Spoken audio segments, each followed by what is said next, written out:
Welcome to the Knitty Cats podcast, episode 19.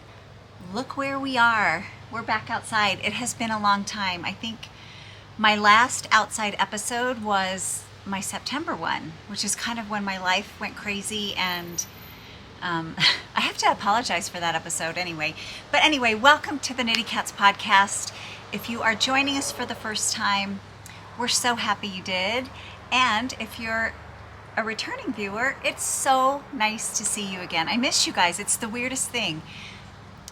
And I'll talk about viewers reaching out, and I get to meet some of you guys, so I'm super excited, but that's why I miss you. I think about you guys when I'm knitting and think, oh gosh, I should tell them about that, or just various things that I'm doing while I'm crafting. So I wanted to talk today a little bit about, let me give you the rundown. And again, I'm outside, so we're going to go with it. They're working on some earthwork behind me here. We're going to hear earth trucks. It's supposed to be super windy today, this afternoon, so that's going to come. I'm going to hang on to everything. I'm not going to apologize for it because we're outside. We're just going to go with it. So I have a couple crocheted items that a very special person in my life sent me. I have my usual finished objects, whips, and acquisitions. A new podcaster to share with you that I think most of you will enjoy based on the demographics that watch me, but it's not knitting. A special movie that's pretty funny. A driverless car. Fish spawning. You're probably wondering, what in the world? We are going to knit too. And personal chat, which will include my beauty hack that I put in, a hike, my first hike, and more cats. So let's get started. If you'd like to grab a cuppa and a cat, we will continue. So first up, what I'm wearing is the top down circular yoke. Top or sweater by Pearl Soho. I've talked about it before because I've knit a few of them. I'll put a picture up here. I love this sweater. This is in Shibui silk or mohair. Was it silk and mohair? I think it was. And I love this sweater so much. I was kind of a new knitter when I started this, so you can do this. One strand, but it made this beautiful netting. I wear this sweater. It's probably my most worn sweater because it's a transitional sweater for me. I can wear a long sleeve shirt under it in the winter and or into spring. I did wear it this week with a jumpsuit under it. A full piece black jumpsuit that was V-neck and shorts and like tank too. I did modify it and make I started the yoke a little further down than what the pattern calls. My sister taught me to do that. It's easy, but I needed instruction. So you just start lower down in the pattern. You cast on before you really start increasing. So I love the sweater, and I'm going to talk about more why I'm so dressed up today, later in the podcast. So I do have some finished objects. I am part of the Knitty McPurley sock yarn company, sock yarn club, and I saw these socks initially and I thought, they look so hard, I'm not going to do them. But they turned out super cute. Can you see them? They have this really cool pattern to them. I made a little bit shorter sock or calf shaft, I guess. But my heels, you guys, I nailed the heels. I nailed for the first time beautiful heels. And I'm going to tell you what I did, and it was by accident. I'm a little sad because my yarn has a little red or pink stripe through it. I mean, you can hardly see it, but it's because I knit two at a time. You can kind of see that. But it's okay. I learned something and I'm so excited about it. I also have started casting on, I use a 2.25 millimeter needle, and like I told you before, I really don't have fat legs, but I have a really hard time getting it stretchy enough. So I cast on with a 2.75 millimeter needle and then switched over, and it seemed to help. And I do a German twist cast on, so it seemed to help. But let me show you what I did with my socks. So I accidentally picked up a little bit further in when I was picking up for the gusset off the heel flap. Or maybe this is how you're supposed to do it and I was doing it wrong before. Can you see where I picked up here? And there's like there's like one row, but it almost looks like it's supposed to be. Now you guys are gonna write in and say, Julie, that's how you're supposed to do it, which hooray for me, I figured it out because I thought I really was onto something. But anyway, you can see that little ridge and it's not uncomfortable. But one of the things I didn't like about my socks before with the heel and gusset is there was a pulling here, right here, where the gusset's joined to the heel flap. There was a pulling, and I thought, gosh, it just looks so sloppy. But it tightened that right up, and they fit so good. I'm just thrilled, just thrilled. I steam blocked them, but I haven't wet blocked them yet. But I think they turned out great. And I was so excited how they turned out. I'll tell you more later, but anyway, I'm pretty proud of those. I will tell you the pattern because it's in her sock project. So the club is actually working through the sock project book from Summer Lee, and I'm kind of a dense one trying to figure things out. My sister's like, you can tell what the next sock's going to be because we're just working through the book, and I'm like, we are. We're going right through the book, apparently. So here are the socks. They're called Surf Wax socks, and they're in the Summer Lee Sock Project book. Now, someone wrote in, I was watching the Knitty McPurley podcast, and someone wrote in and talked about taking your book and going to Home Depot or wherever you go and having it bound, spiral bound. That was the best idea ever because I really do. I'm not photocopying the page, which I normally do in a book because it doesn't stay open. But in this case, I'm not needing to because I just flip the page. So that was brilliant. Thank you, whoever you are. Thank you very much because it's the best idea ever. Then I finished a little baby hat. Do you guys remember I was doing a baby gift for my girlfriend who's going to be a grandma, and I couldn't decide what to do, but baby caps are kind of hard because the baby lives in upstate New York. I wanted him to be able to wear it for a long time, so maybe if there's a cool night in the summer, he's being born in June, that he could put it on, but then actually grow with it because it's merino wool.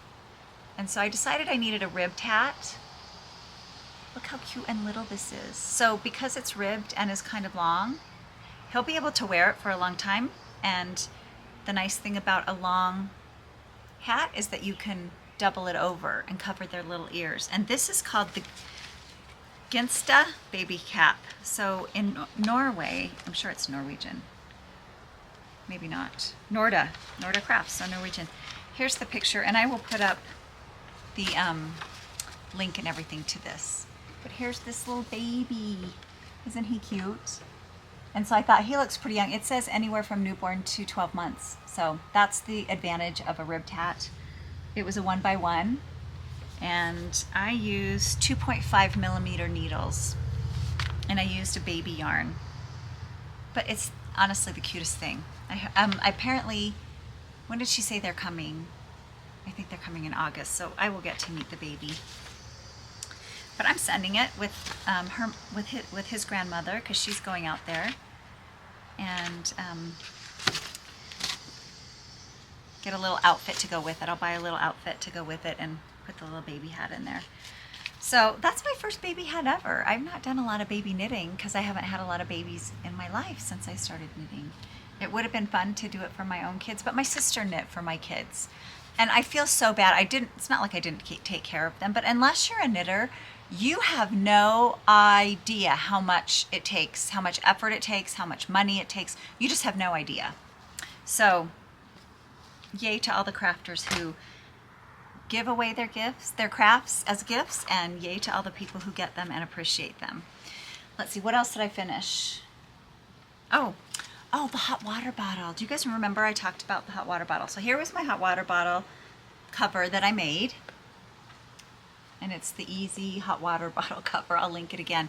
But I wanted to make one for my mother-in-law, and my husband's already gone to England with the hot water bottle and hot water bottle cover. So I am going to insert a link now. I did take a quick video on the day he was leaving to show you how it turned out. So here it is. Here's the original water bottle cover that I made out of necessity because my other one was wearing out. And you will see something I discovered was that the little turtleneck holds the cap. One of the things about a water bottle is that I didn't want to put the lid back on when the bottle was wet because it would make nasty things in there. So I thought, how am I going to not lose that cap?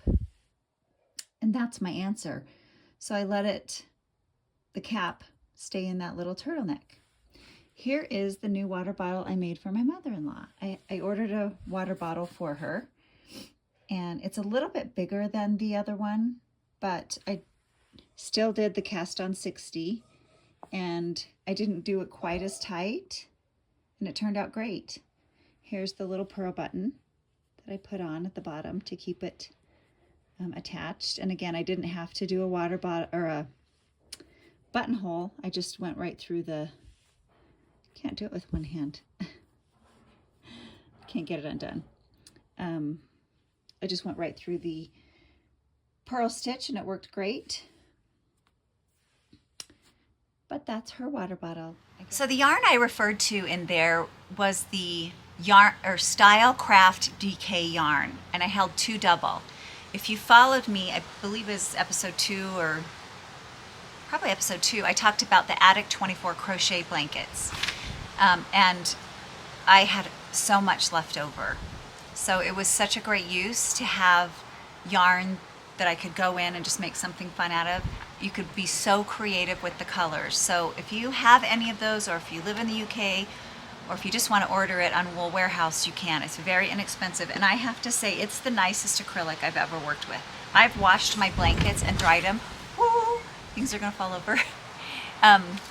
And dried them, and they are beautiful. No pilling, they don't get hard and tight like a lot of acrylic does. They're absolutely beautiful. That was my hot water bottle. What else did I finish? Here, I have to look. Socks, hat, and hot water bottle. That's it, that's all I finished. The socks were a lot for me, but I was steady on. We've also been doing a lot of yard cleanup, so I've been pretty busy doing that. I want to talk about my whips now. Do you remember I talked about Annette and for her to phone in? Well, she did. She watched it, and she sent me pictures of the things that I was missing. I also had another podcaster who knew her and was at the retreat phone in too. So, or write in. I say phone in, like phone a friend, but I mean, they commented on the channel. And Annette sent me the picture of her shrug, the Saturday Shrug by Jackie Rose. Is that how you say her name? And here's my yarn.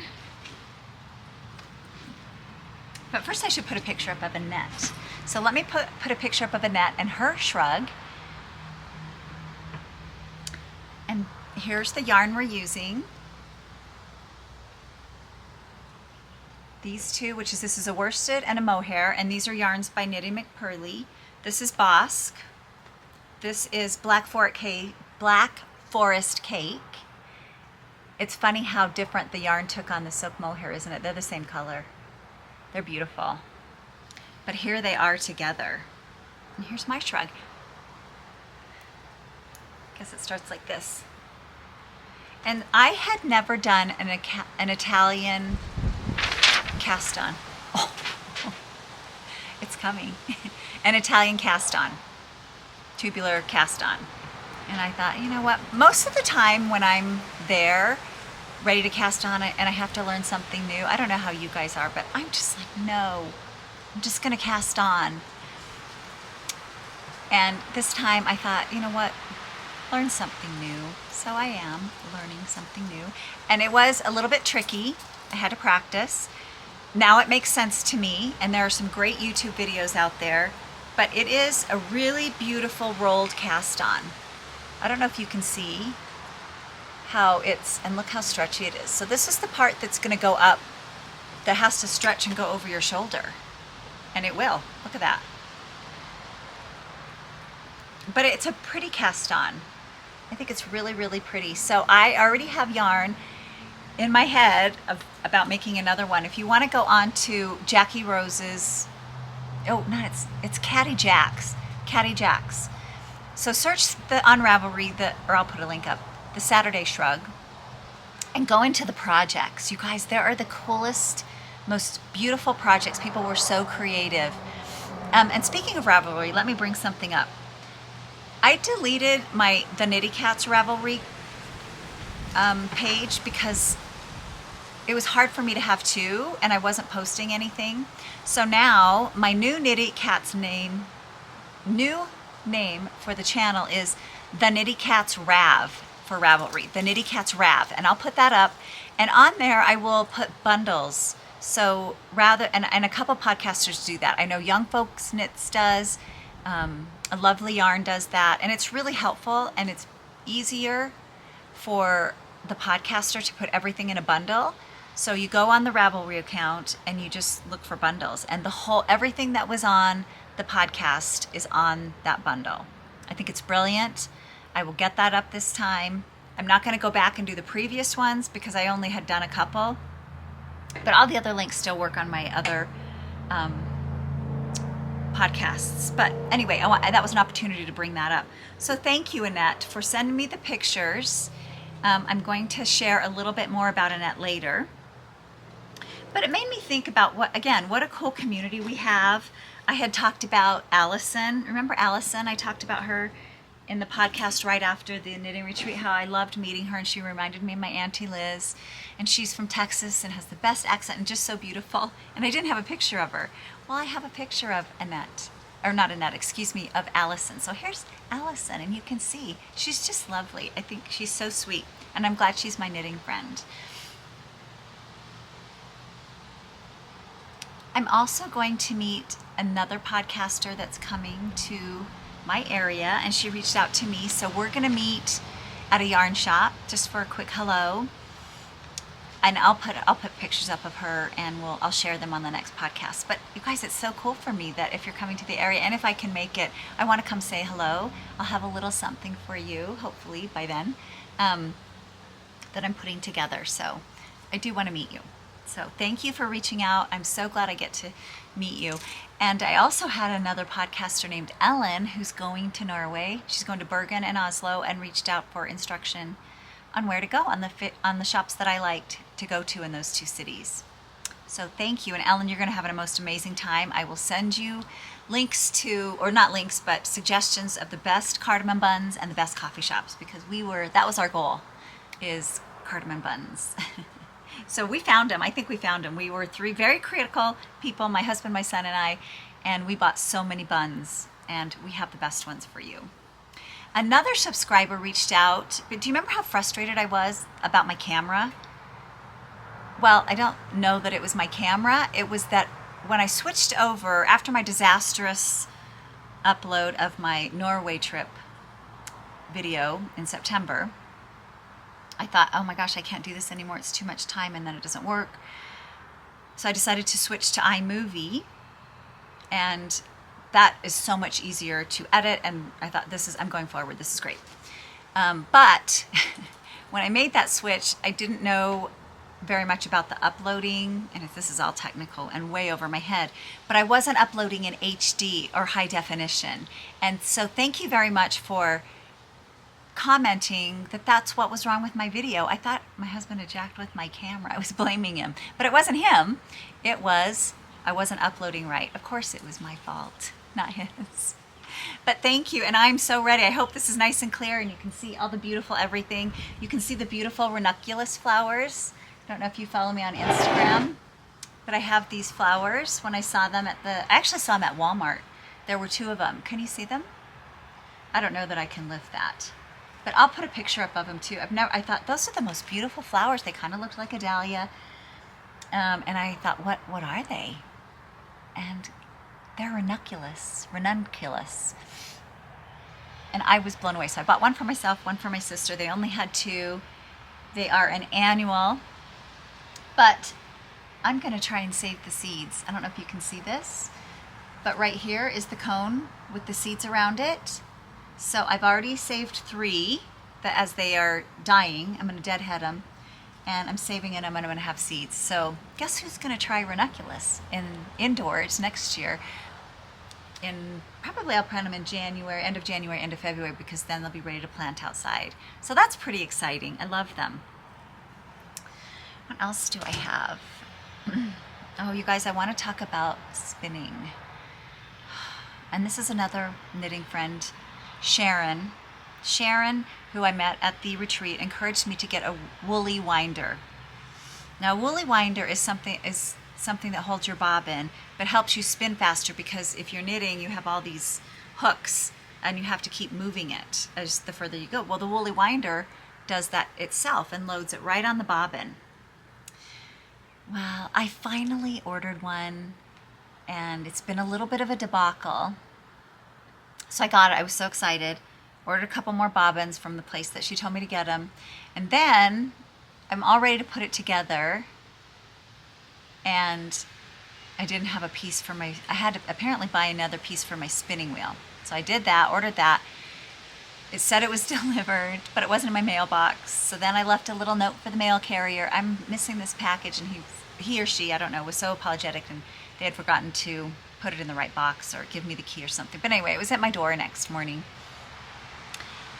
or the next day when I got home. So like myself, this is what I do, you guys. I'm just driven. I have to, if I'm excited about something, I want to do it right away, and whether there are instructions or not, which there were no instructions, none, zero, none. But I thought, I can do this. How hard can this be? Well, there are some tips on YouTube that I should have probably looked at. And anyway, Sharon, I busted my drive band, just a string, but it snapped because the tension wasn't right. And so I'm like, oh my gosh, put it away. So I did. Yesterday, I was in a calm state, and I had some more string to redo it. I think I'm up and going. So stay tuned for that, because that was, I was perspiring, literally, like, oh no, because I want to do everything, and I want to do everything quickly. So that's my bad part. I want to talk to you about a little bit of crochet. Now, the special person who sent me these is my Auntie Liz. So my mom's sister, I'm not sure, I think she was the one. My grandma had 10 kids, and this auntie, my mom was the second oldest, this auntie I think is the third. Anyway, I really relate to her for a lot of reasons. Number one, she's lived all over the world. Her husband was in the oil industry and worked on the offshore oil. She got to live all over the world. She's very practical. She's beautiful, like Allison. That's the one who she looks like. She has beautiful skin, beautiful hair. She's just beautiful. She has a laugh that's amazing. I love my Auntie Liz. And when she was living in Scotland, in Aberdeen, and I went to school there, she welcomed me. She met me in London, took me to Aberdeen for a good couple weeks, I think, before I had to go to school in Stirling, and was always there for me, set me up with everything. I could take the train back to her house in Aberdeen if I was lonely, which I did a couple times. Anyway, she's just amazing, and she's the most talented, crafty person you'd ever want to meet. All of my aunties are, actually. They each got a gift. My mom was super talented too. Oh my gosh, she was so talented. All my aunts are talented. This auntie does crochet and knitting. So out of the blue, she sends me these pot holders that she crocheted. Now these are a little pinwheel, which you've probably seen, pot holders and trivets. They're great. I love them. All sizes. Thank you, Auntie. And then she sent me this, which I was like, what kind of magic is that? See, it opens. It's a little square. See that? And she sent me a couple of them. They're just, now her work is impeccable, always. And so I'm like, Auntie, I love these, but now I have to know where they are, how you do them. So she sent me the YouTube. I'm going to put the link in the details so that you can go check them out yourself. and they're basically this square that folds on itself and then is seamed. But I was like, well, she didn't seam them because I didn't see any seams. That's how talented she is. You can barely see. You really have to look for the seam. It's right here. Can you see that? If I pull it apart, you can see it. She's just a very talented and detailed person. And I got a little scrubby. So thank you. She hasn't crocheted or crafted in a long time, but she knows how to do everything. So all my aunts are amazing cooks, and one of my aunts is an amazing decorator. I mean, they're amazing. And here's this one. Look at this one, how pretty this is.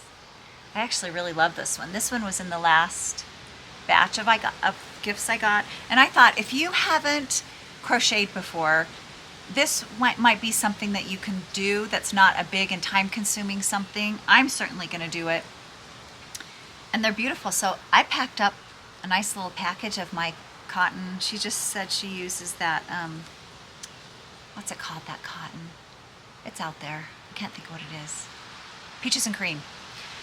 Or any cotton that's 100% cotton, because you want to use 100% cotton or it will melt if it's polyester.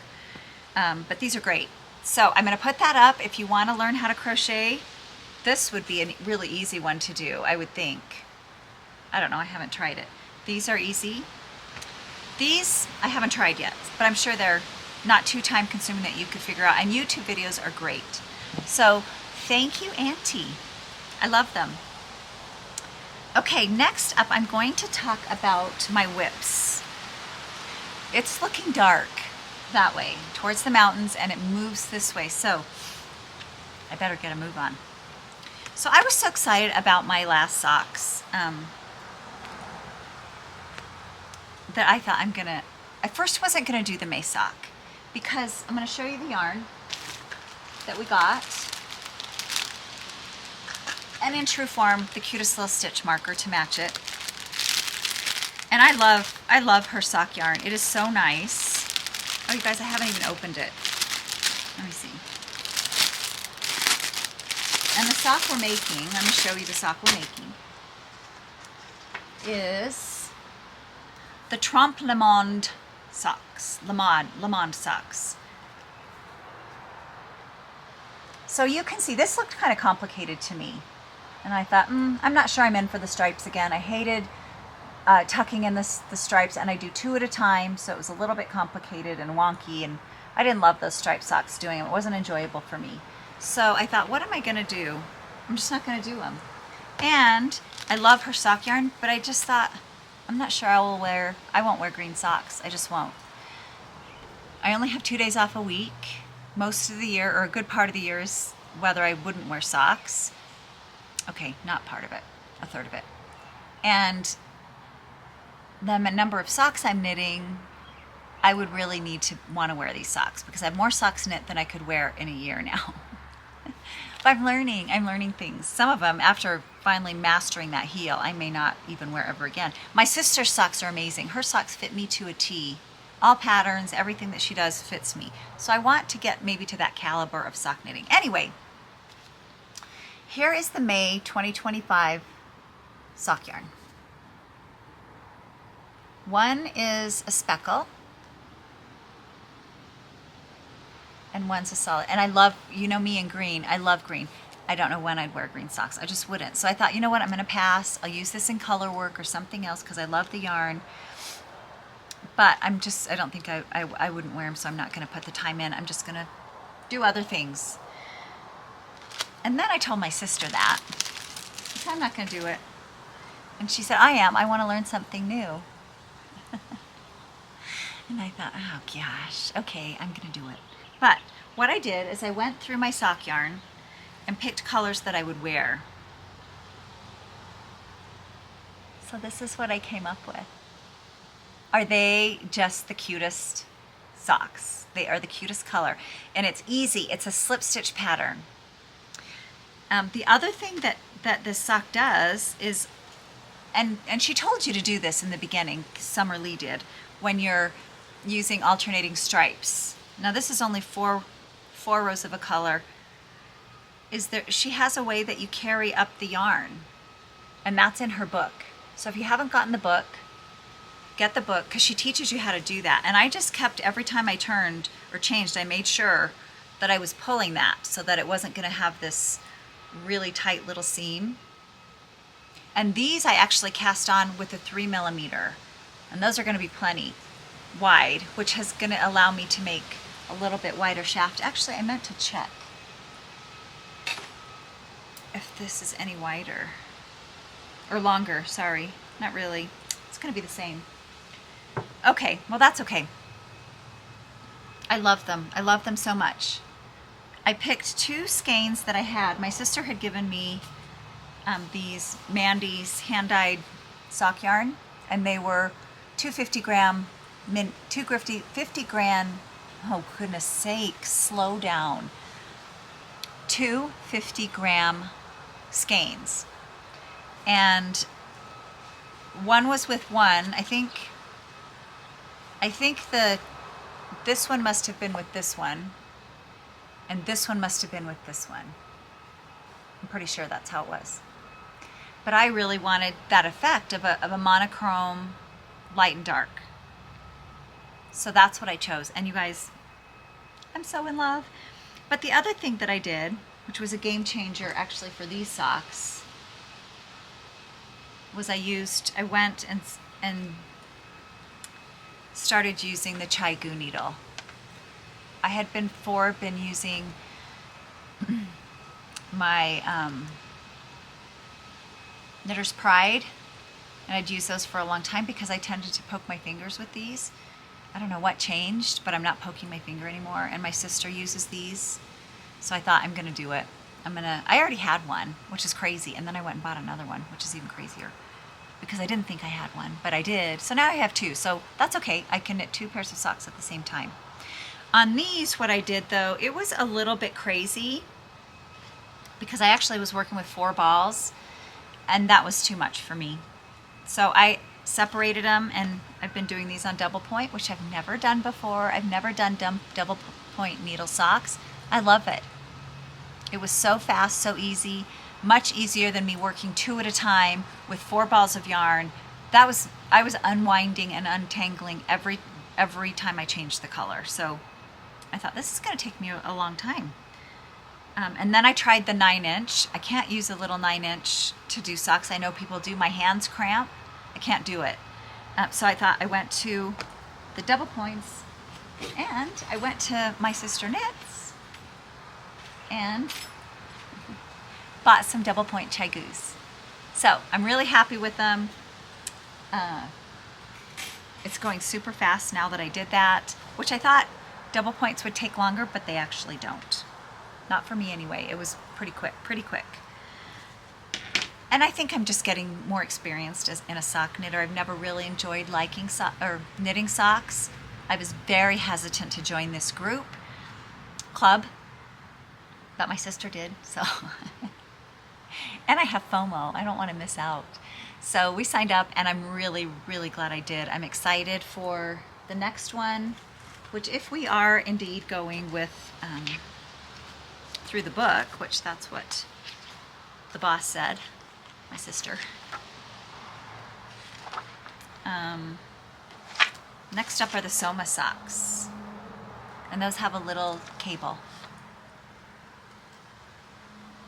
which will be cute for June. Can you see those?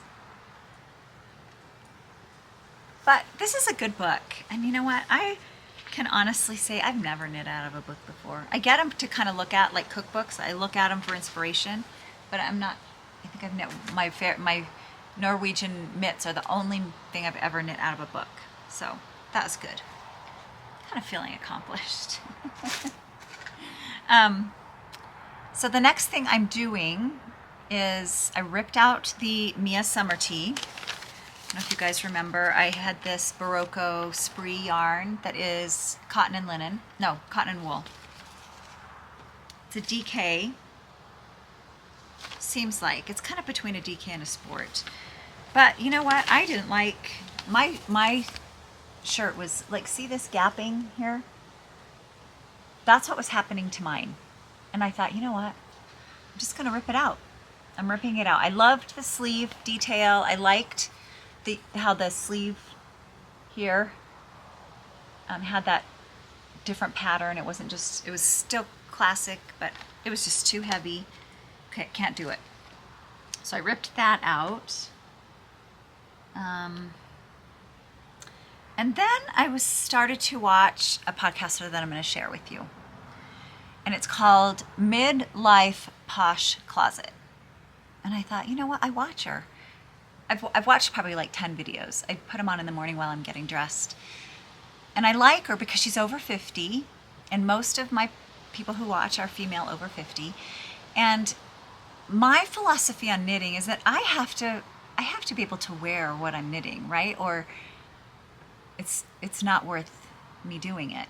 And because I work, I like to wear my knits. As I mentioned before, my daughter's always like, Mom, you wear a knit every day. I do. I wear a knit every day. Number one, because we have an old building, and even in the summer, it's cold because of the air conditioning. So I wear a knit or a cardigan or something pretty much every day. And so my style, this is why I dress this way today, is because this is what I would wear to work. I like classic styling. I like simple things. I have to wear jewelry. And so color work is hard to wear. Typically I don't wear a necklace when I wear color work. I do wear earrings, but I don't wear color work a lot to work. I tend to wear a more classic look to showcase what I'm selling. I sell jewelry. So, and I like this look. So when I found this podcaster, have a look. She talked about, the episode that I'm going to put up is one I really like because she talked about the Pantone color of the year, colors for spring. I just really identify with her simplistic style. And so I wanted to share that with you. But that's when I thought, you know what, I don't have to be knitting the most complicated things. The things that I wear the most are my anchor tee in the summer. I can wear it with a shawl or something over it. If I get cold, I can put a sweater over it. There's not too much happening. My Tolsta tee. There's just a couple basics that I use. There's a summer tee that I wear. I'll have to try and find that pattern for you. But that's what I wear in the summer. I hope I don't blow over. I'm going to hang on for just 1 second. Here comes a big gust of wind.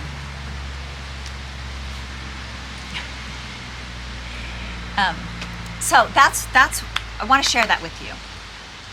Watch her, have a look. She goes through the colors. I'm going to put a couple colors up now. And it led me into what should I make next? I had started this, which is called River, because my sister and I actually met her. She was at a yarn festival here, and we met this woman. Her name is Yumikito Alexander. She's so sweet and so beautiful. Oh my gosh, just beautiful and slight, and looked great in all these drapey. You can see drapey. So we bought this yarn, and I have 6 balls of it. And I actually started, I did my little gauge swatch. I think it is, let me just tell you what this is. Silk and it's 76% silk and 24% cotton. It wasn't inexpensive, and I thought, you know what, I'm not going to make that shawl because I don't think I'd wear it. So I thought, what am I going to make with that? Because I want to make it for summer. That's classic and beautiful.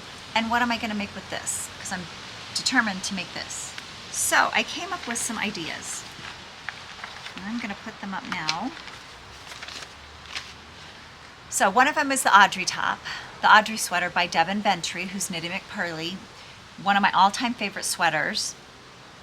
Except I need to alter it for DK. I know she gave us a switcheroo worksheet that we can figure out our gauge and needles. I haven't done it yet. I probably won't because it's a lot of math. Even though I took the class at her retreat, how to do it. Maybe I will. I might just go down a needle size and up to the next size. I don't know. I don't know what I'm going to do, but I'm pretty sure I'm going to make that with this. I think it would be really pretty. And I'm going to put a picture up now of the Audrey sweater by Devin Bentry. One of the things I love is the collar. It's a super, super simple sweater. If you need a first project sweater, this is the sweater that I am recommending for you. It has no short rows. It has a beautiful collar that has this double ribbing, raglan, and you can make it a crop sweater. You can make it 3/4 sleeves. You can make it short sleeve. You can make it long sleeve. I will probably make a 3/4 sleeve or a short sleeve maybe. I don't know, depending on how much yarn I have. Top out of this. So stay tuned. We'll see if I get that done. And then I was going between this one, the top down circular yoke sweater by Purl Soho for this, or the Tolsta tee. And I'm kind of leaning towards this one. Once I put it on again today, I'm like, I love the sweater. I love how it fits. I love the drape. It's kind of like the ranunculus sweater in that the gauge is important, but the drapiness would depend on how big of a needle you need to use. So I think I'm going to do this one, and I think it would be really pretty in silk. And if I can make a long sleeve, if I have enough, I'll do that. If I don't, I'll make it 3/4. Because Yarn Chicken's my favorite game to play. Oh my gosh. But it smells good. And I don't want to waste it because it's really nice silk and cotton. So, and it's her yarn. Let me just show you. Yeah, made in Japan, Tando Yarn Company.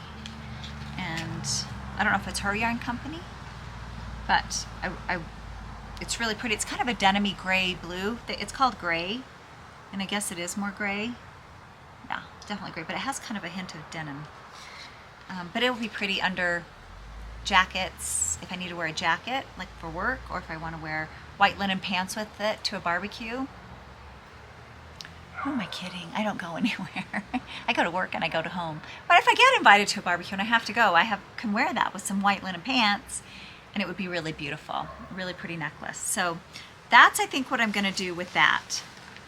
The next thing I want to knit, and here I'm going to bring up a net again, because do you remember that I talked about the sweater that Annette was wearing that I needed her to phone in so that I could figure out what sweater it was? Well, she did, and she sent a picture of herself. So here's Annette. I'm going to put the sweater up. And this is called the Interval Training Sweater. And I loved this sweater for a couple reasons. She picked her colors. Well, she's just an amazing knitter, number one, but the colors she picked were very classy. And I'm going to read to you what this sweater is all about, because it's a combination of embroidery and color work. Interval training is a unique design combining knitted color work with embroidery. The merger of these two forms yields a gorgeous, eye-catching sweater. The pattern is a perfect way to play with color for maximum impact. Tone on tone for a play on textures or multiple colors, putting many skeins to work. The color work and embroidery are simple, making this pattern a marvelous introduction to both techniques. In fact, this is how it got its name. The interval represents color work, the X color work on the yoke and the cuffs, and the rate of subsequent application of embroidery. Training indicates that the design is a perfect way to practice both your color work and embroidery skills. It's knit from the top down and in the round. The cuffs are the same as the pattern at the top, so you can see at the top, and I'll put another picture up, you can see at the top how it's the color work. It's just basically intervals of color work, and then between one of the sets you do embroidery, and the same thing for the cuffs. I thought it was so pretty on Annette. I mean, it was one of those when you just marvel. I'm like, that is the prettiest sweater, and it's classy. I think it's really pretty, and I like the colors that she picked. You could even make it super subtle with like cream and mocha, or an off-white with a mocha. That would be really pretty too, just really subtle. So I wanted to share that with you, and I bought it, so I'm gonna make it. I don't know when, sometime this summer. And then I was on Instagram and I saw this sweater. It's a mesh sweater. And it made me think of this top that I bought last year. I'm gonna slip this on over my sweater so you can see how cool this is.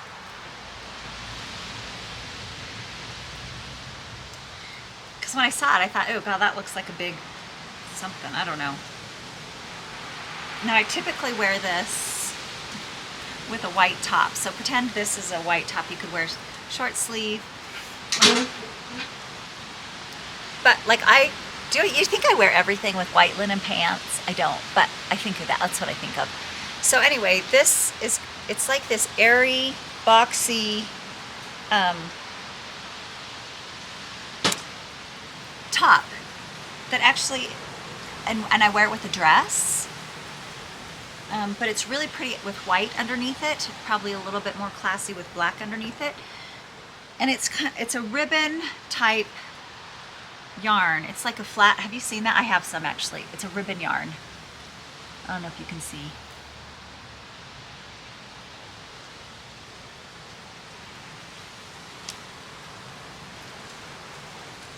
And I love this. Me and other people like this style. So anyway, it's by Tommy Bahama.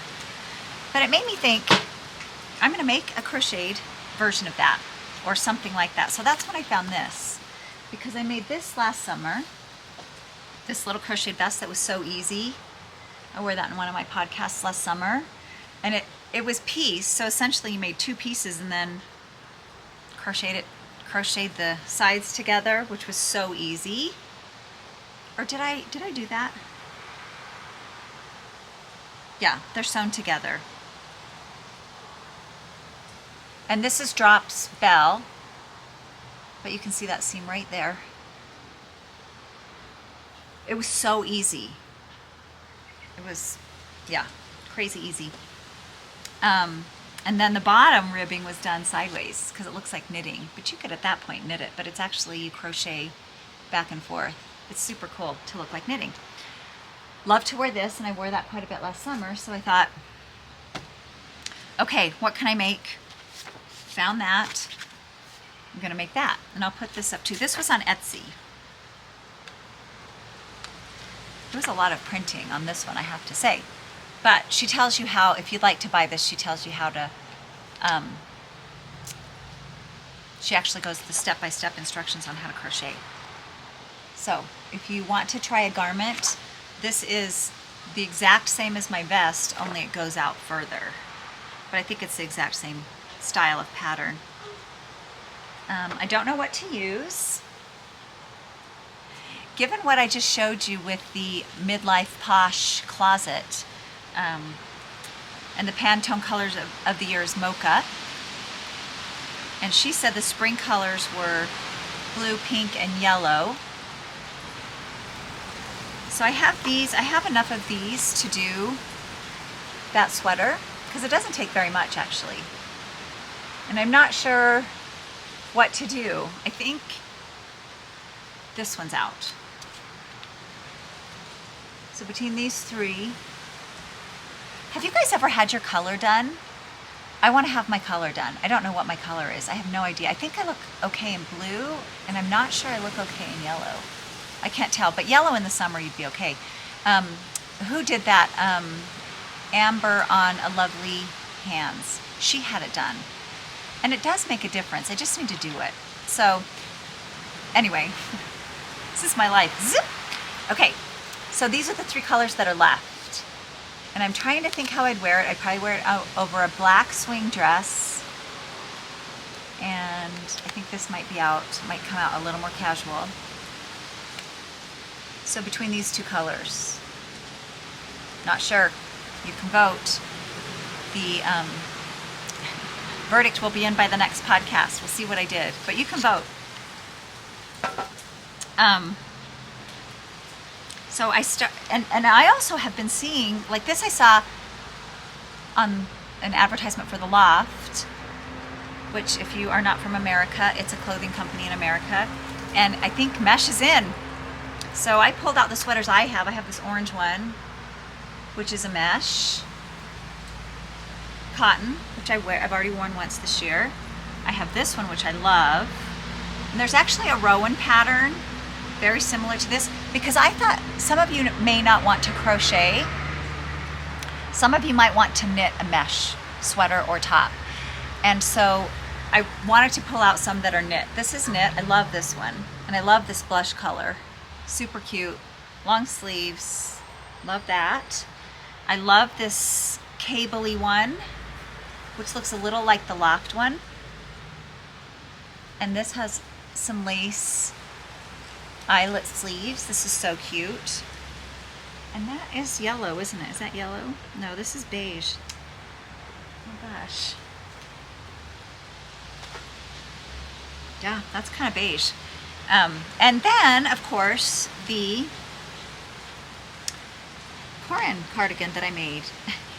In my introduction episode, if you guys didn't see that, oh my gosh, and you want to have a good laugh, remember with my introduction episode, it was never intended to go live. I was practicing on how to use the camera. Camping with no makeup. I hadn't showered in 3 days. I didn't know how to turn the camera really on or off or do anything with it. I was practicing because my husband was running. And I put it up because my sister and I were laughing so hard that it was so ridiculous. I thought, I'm going to put it up. And people watched it. You guys watched it. It was amazing. So that's when I thought, okay, I'm going to do this. So anyway, this is what I was working on. And I was so frustrated but I learned a lot. I had never done a sleeve where I pick up. It was my first one. And I wanted to make the V-neck. I used some cotton that my sister had given me. It's worsted weight. But I do want to tell you, if you make this, she adds a button clear up here, like here. And I eliminated that because I think you only need 3 buttons. Because you'll never wear it as a shirt where you need to, watch your cleavage.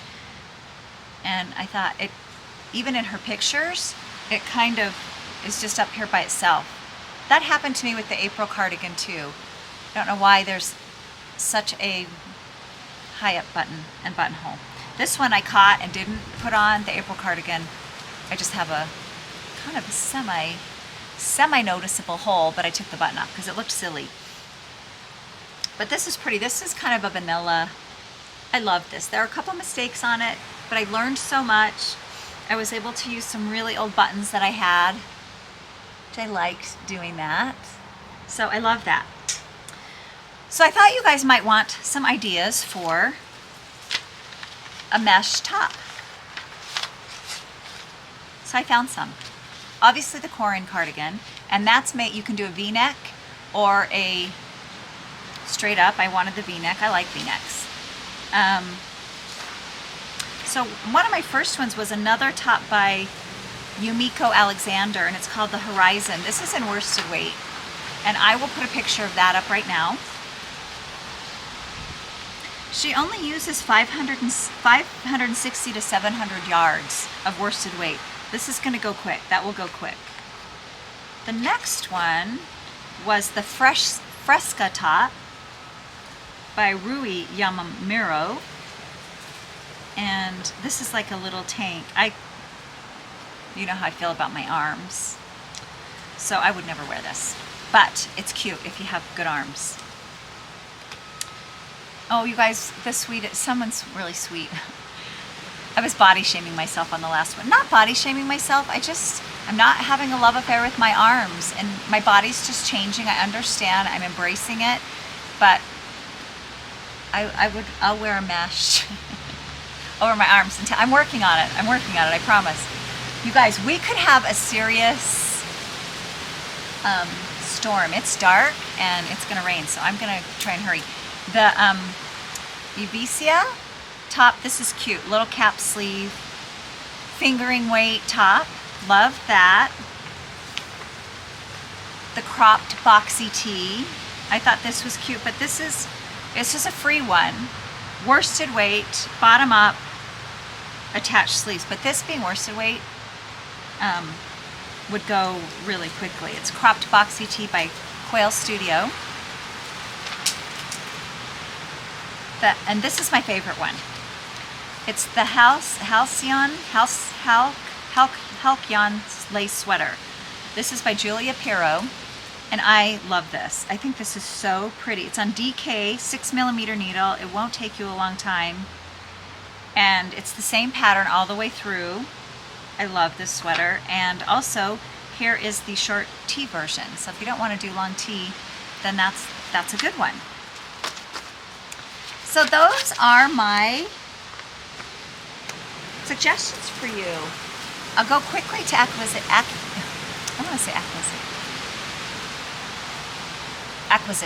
Thank you. I want to say accusations.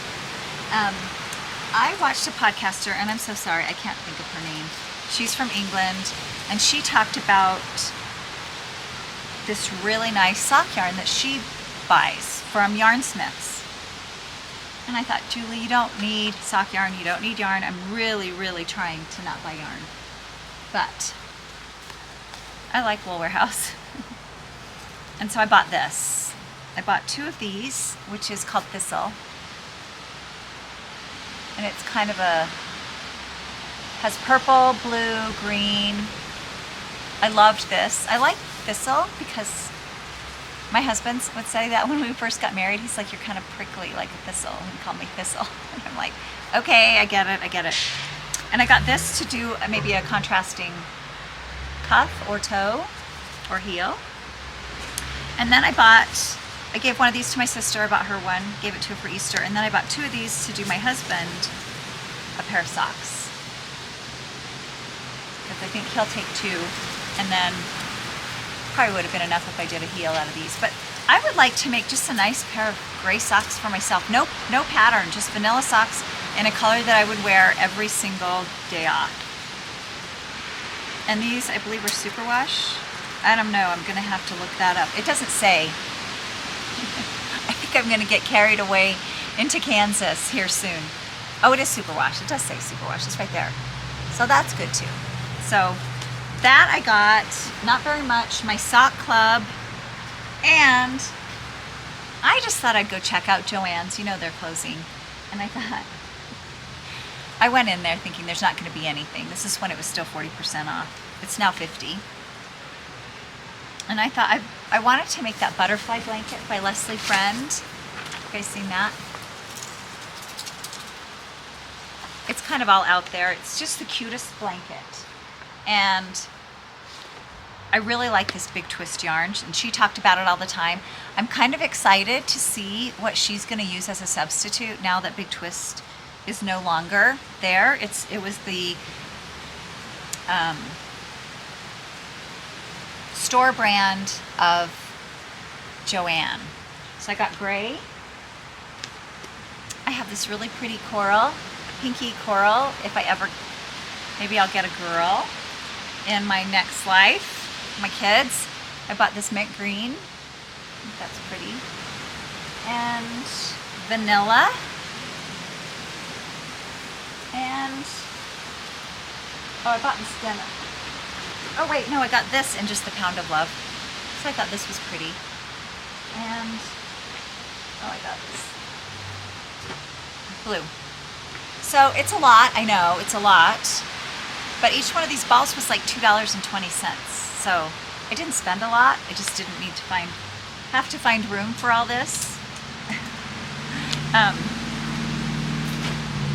But it's in my home now, and I have to find room for it.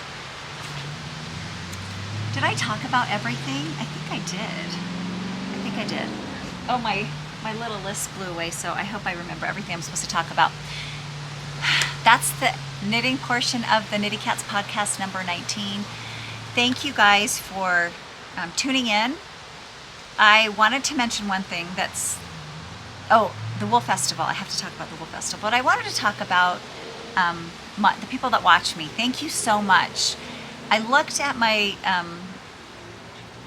not demographics, details, and I'm almost to 6,000 subscribers. I'm like 150 people away from 6,000 subscribers, which kind of blows me away. I'm still wondering why people watch.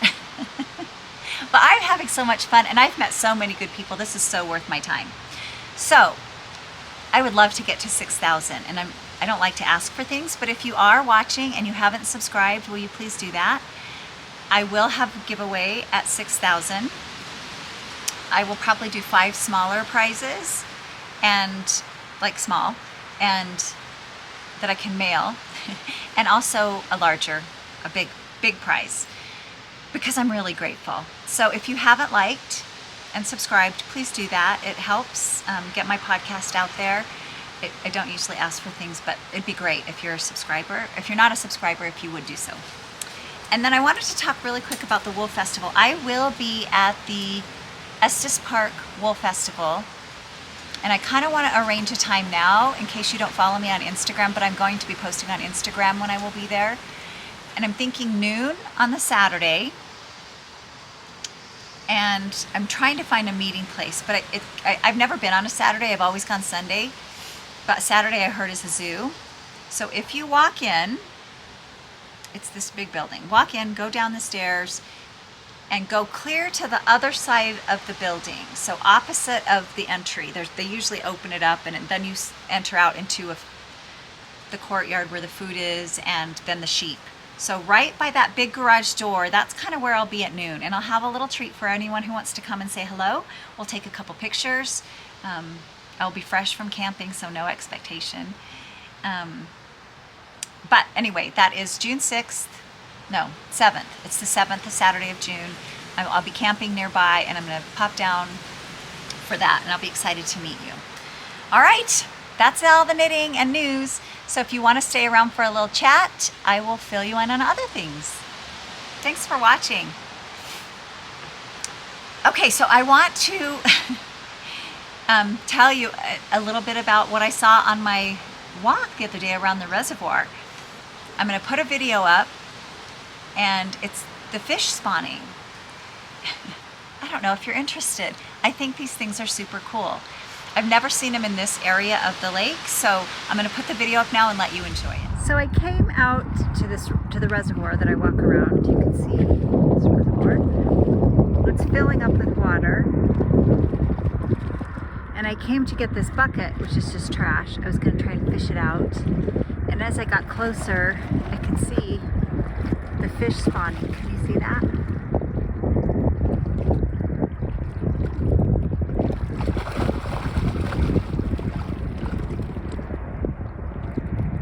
That's the coolest thing.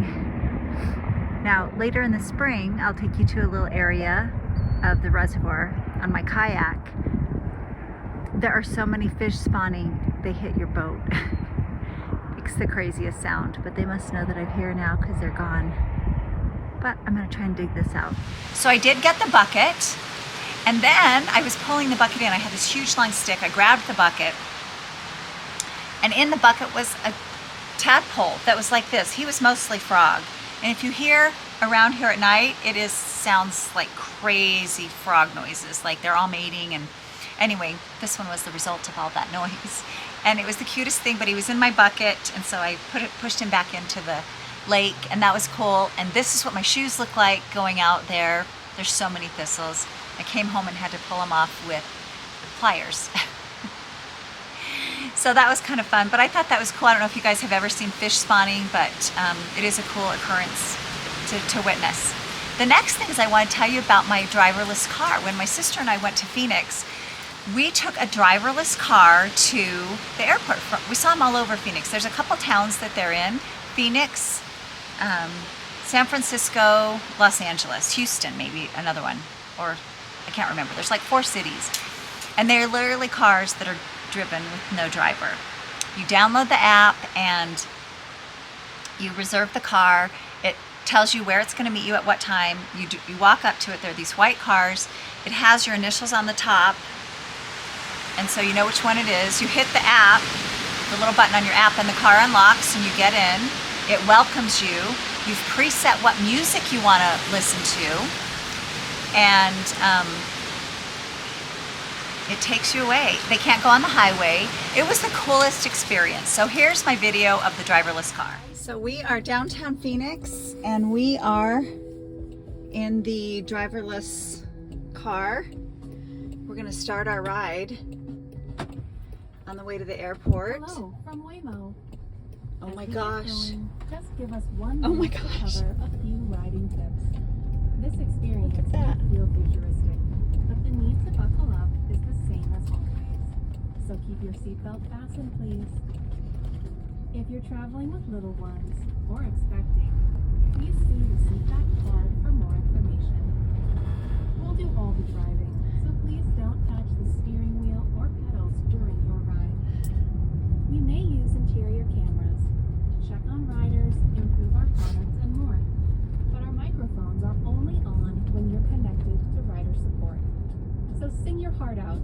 We can't hear you. You can also use the app or passenger screen to speak to a rider support agent at any time. In the rare case of an emergency, please keep your seatbelt fastened and remain in the car. Isn't that cool? It was very safe. We pulled over. We came to a place where it kind of pulled over and we're like, oh my gosh, what's happening? But then we realized a fire truck went by and then it pulled right back into traffic. It was so cool and very safe. I would do it again in 2 seconds, and it was a little less than an Uber would be. So very cool. Went hiking this morning with my girlfriend. I'll put a few pictures of that. And also planted my garden yesterday, my vegetable garden. Everything except the plants. It's supposed to get down to 37 degrees Fahrenheit.